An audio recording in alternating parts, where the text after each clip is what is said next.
Hey everyone, today, Aaron, we're going to talk about something that we're hearing a lot with sellers. Should I just rent it instead of selling? Yeah, Emily, this comes up when markets start to soften and sellers start to question if selling is the right thing. We've been hearing this more and more as of late. So we thought we'd take a minute and break down how we, as great listing agents, help that seller decide, does it make sense to sell it or should they rent it? This typically comes up kind of at one of three moments. Yep. Sometimes it'll come up in the initial pre-qual conversation. Sometimes it'll come up at the actual listing presentation. And then more often than not, when we hear it, it's a knee-jerk reaction to the price reduction conversation. Would you agree? Yeah, that's exactly right. If it comes up before the appointment, what's your recommendation? Do we handle that or do we wait? So the goal is to always connect on the phone, convert in person, right? So we want to isolate. Hey, I hear that a lot with sellers right now. Should I rent? Should I sell? Here's what I would recommend. Let's meet for 30 to 45 minutes and discuss what those options look like so we can be financially clear that you're making the best decision for your family. I've got tomorrow at 2 o'clock or Friday at 4 o'clock, which is best for you. Yeah, so I think that's key. If it comes up before the appointment, don't try and handle it over the phone. We want to be in person, face to face. And then, of course, if we have the listing and it's a price reduction, we can do this over the phone, which is still okay. That's Yeah, right. I think one thing we have to remember is that oftentimes well, maybe we'll just rent it is usually an emotional knee-jerk reaction because they're just not happy or they're frustrated with the market, the price, which is happening with a lot of sellers right now. Yep. So I think the point we really want to make is that we as listing agents are there to bring clarity for these sellers, correct? Yes. Because while it might sound like a great idea, we don't know, they don't even know until we take them through a series of questions to help them get clarity on, is it really the right thing? And like we say to them all the time, we're all for building wealth through real estate. Let's see if it does make sense for you guys to keep this as a rental versus just, selling it even for less than what you might want. Which one actually will accomplish your goals? And Yep. so, Emily, the first question we ask is the property free and clear or is there mortgage? We got to establish that because that's gonna go lead us to the next question, which is what's the total monthly cost for them to carry the property? The reason why this is important is more often than not, when I ask a seller how much their monthly cost is, you know what number they typically give us? Their mortgage. Yes. Yeah. They give us the mortgage, right? The principal and the interest. Yep. So let's say it's 2,500 bucks a month is their mortgage.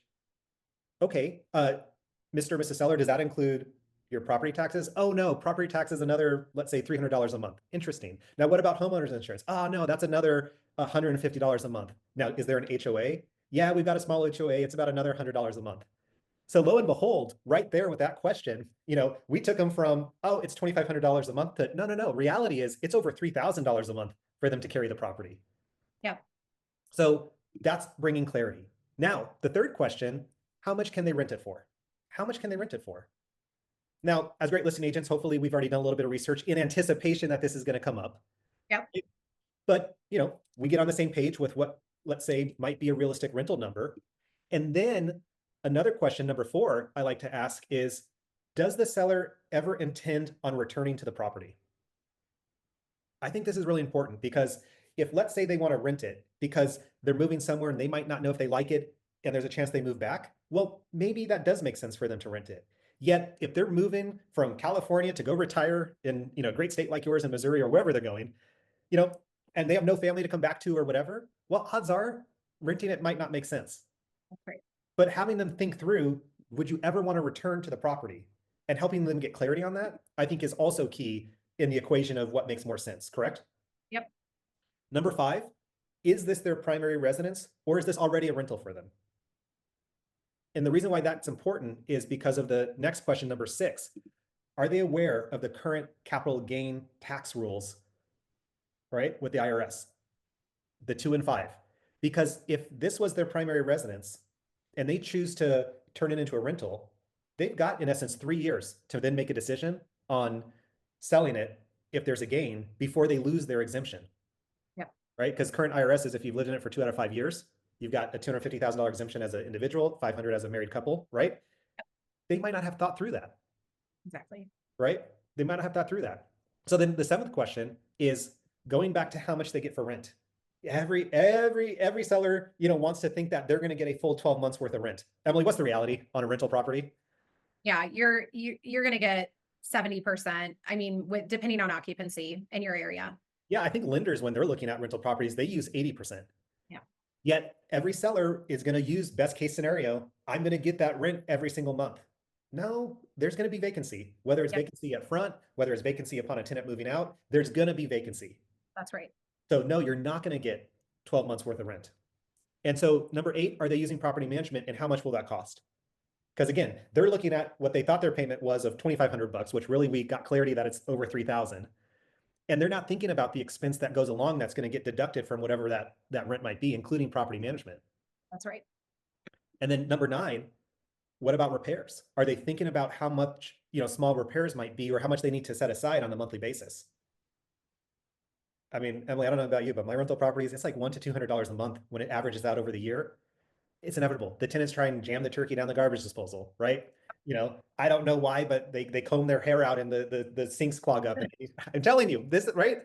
Yeah, no, it's true. I always say, hey, if you're going to rent it, just remember that renter is not going to take care of the property the way that you do. That's exactly right. There's going to be expense. And guess what? Most tenants, because, hey, it's not going to cost them money, they're a lot more likely to say, I need this fixed than you as an owner who might live with something a little broken for longer. Tenants don't put up with that. Nope. They want it perfect, right? Yep. How about number 10, large capital expenditures?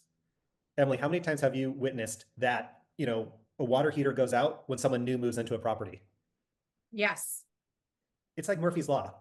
People live in properties differently. And for some reason, water heaters are like the minute there's changeover, that thing magically goes out. Water heaters and HVAC units are like the two big ones. Well, I don't know if you've had to replace a water heater recently, yet almost $5,000. Yeah, HVAC, you're at like $10,000, that's right. right? And so are they prepared for one of those large capital expenditures? Even if the home's brand new, things break. Yep. Let alone there's now a leak in the roof, which ruined their furniture, which caused them to have to move out, and now they sue you for mold.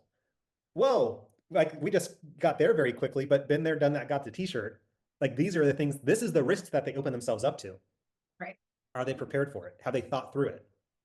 And number 11, where else could they take their equity if they chose to sell the property and invest it or stick it in the bank at 4.75%? Because the reality is they might be upset that you're asking them for a $25,000 price reduction. So their knee-jerk reaction is, well, maybe we'll just rent it. When in reality, if they were to sell it, take the proceeds, stick it in the bank, they'll probably earn more money in interest on that equity in the bank over 2 or 3 years than if they were to keep it as a rental, meanwhile paying for someone else to live in their property with all this large risk. They haven't done the math on it. So we Yep. really have to help bring them clarity on where else could they take their equity and put it. That's a lot safer than keeping it in this property, even if it's less than what they were hoping for. Yeah. I think that's a really good point too, Aaron, in terms of, are they going into this as an investor, right? Because there's nothing wrong. We build wealth through real estate, right? There's nothing wrong with turning a property into a rental. Are they looking at it as an investor and building their portfolio? Or again, is this a knee jerk immediate reaction of, I don't want to lose money? Yeah. And listen, the last 2 questions are just simple to bring clarity. How long would they need to rent it until they think they could sell it for their price? Mhm. Just that one question. Well, okay, fine. Well, how long do you think you would rent it until you think you could get the price you want? They haven't thought that through. And then, of course, my favorite, you're in a red state, I'm in a blue state. Is their state favorable to tenants or landlords? Now, let me tell you, that's a big deal. Yep. Because you know that, Emily, in some states that you have a lease, you think at the end of the lease that you could have someone move out. Oh, not so fast. No. Not so fast, right? In some of your jurisdictions, just because the lease ends doesn't mean that you can have your tenant move out. So is it favorable to even have a rental where they are? So listen, those are just a few questions that we as great listing agents have to ask, not as an interrogation, but great, let's have a conversation. Emily, we show up neutral. We're for building wealth through real estate. So we're completely neutral on whether you choose to rent it or sell it, but let's ask the questions, right? So we can do like the Benjamin Franklin, like the pros and cons, such that we can see at the end of the conversation, as we bring clarity, what truly makes sense. Does it make sense to rent it? Or based on thinking this through a little bit further, do the scales tip to, yeah, you're right. You know what?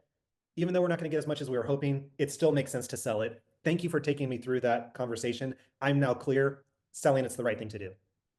Well, and I think too, just to end it here, is just remember that the market cycles every 7 to 10 years, and facts trump feelings. And you can show them how the market cycles every 7 to 10 years through the data. And the question is, are you willing to wait 7 to 10 years? Are you willing to hold on to this property for the next depending on where we're at, right? 5 to 7 years, right? 7 to 10 years, 3 to 5 years. And I think that that also creates clarity around timeline of it's not just rent it for a year and we're going to get out, we're next year, it's going to, that's, and then you have the deferred maintenance and tenant maintenance and all of those things that come in to get the property ready. So we just want to help people get clear on what is the best decision for them and meet them where they're at.